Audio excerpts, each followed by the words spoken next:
एक तीर एक कमान। यहाँ भारत के आदिवासी आए हैं, लेकिन आवाज में वैसा दम नहीं दिख रहा है। एक तीर एक कमान, एक तीर एक कमान, हसदेव बचाओ, हसदेव बचाओ, हसदेव बचाओ। साथियों, बड़े दुख और दुर्भाग्यजनक बात है कि आजादी के बाद भारत में आदिवासियों को क्या मिला। 75 साल हो गए संविधान लागू हुए, सारे अधिकार लिखे हुए हैं, लेकिन पढ़ने वाला कोई नहीं है। और यहां लगातार 1950 से हमारे जनप्रतिनिधि विधानसभा में, लोकसभा में और जहां कहीं पंचायतों से लेकर जा रहे हैं, लेकिन हमारे अधिकारों के बारे में कोई चर्चा नहीं करता।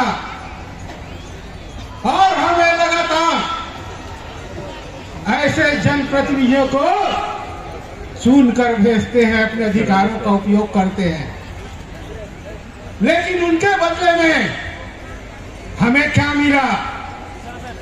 सिर्फ हमारा जल और जंगल, जमीन का विनाश मिला और लोगों को महल, खदान और कंपनी मिला।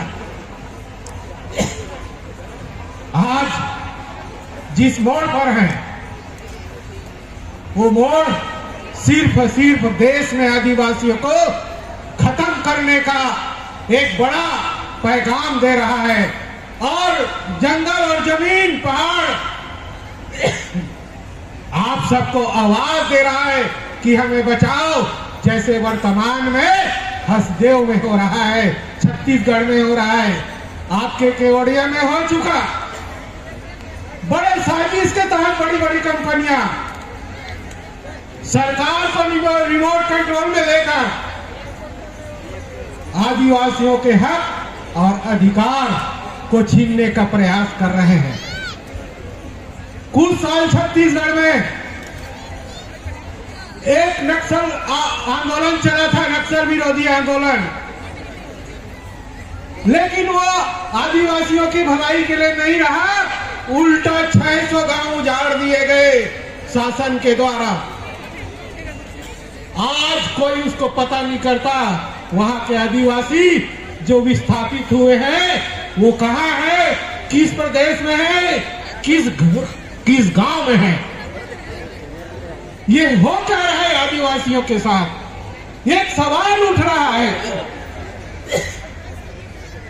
आज हम इस मंच से आप सबको आह्वान करते हैं कि अब अगर आपको अधिकार चाहिए, आपको शिक्षा चाहिए, आपको फर्जी जाति प्रमाण पत्र वालों को निकालना है, तो एक मंच में आके संघर्ष करना पड़ेगा और पूरे देश के आदिवासियों को एक साथ आना पड़ेगा। क्या आप तैयार हैं?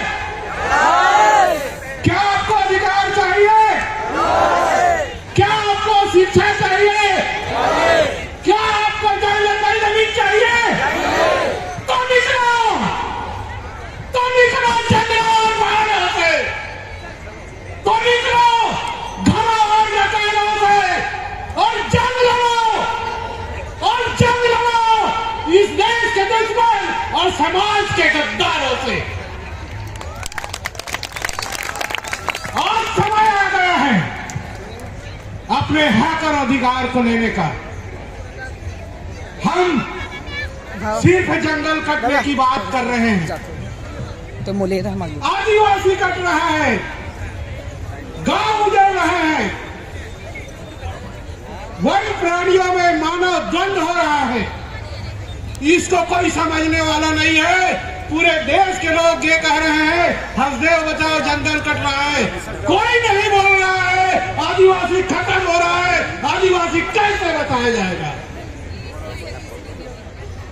तो साथियों, समय की परिधि है, आप सबको निवेदन कर आए हैं, हम व्हाट्सएप में, ईमेल में डाले हैं, हम राष्ट्रपति प्रधानमंत्री को हसदेव बचाने के लिए चिट्ठी लिख रहे हैं। जितने समाज है, जितने प्रदेश हैं, जितने बुद्धिजीवी हैं, वो सबको एक चिट्ठी लिखिए।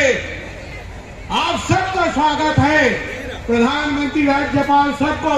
और इस जंगल को बचाएंगे तब हम आगे लड़ाई लड़ने के बारे में सोचेंगे, अन्यथा समाप्ति के कगार पे है।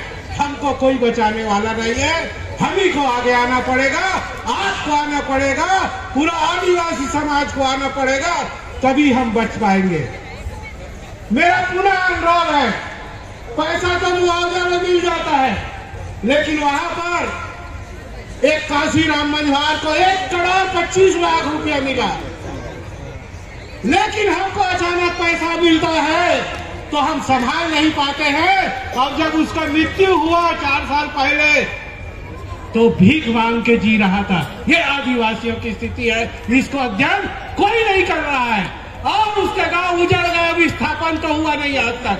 भारत में कहीं विस्थापन नहीं हुआ, नाम अच्छा लिखते हैं बस पेपर में।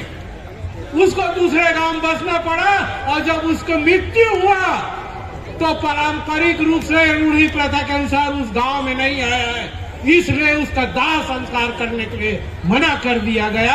ये आदिवासियों की स्थिति आगे भी भोगना पड़ेगा।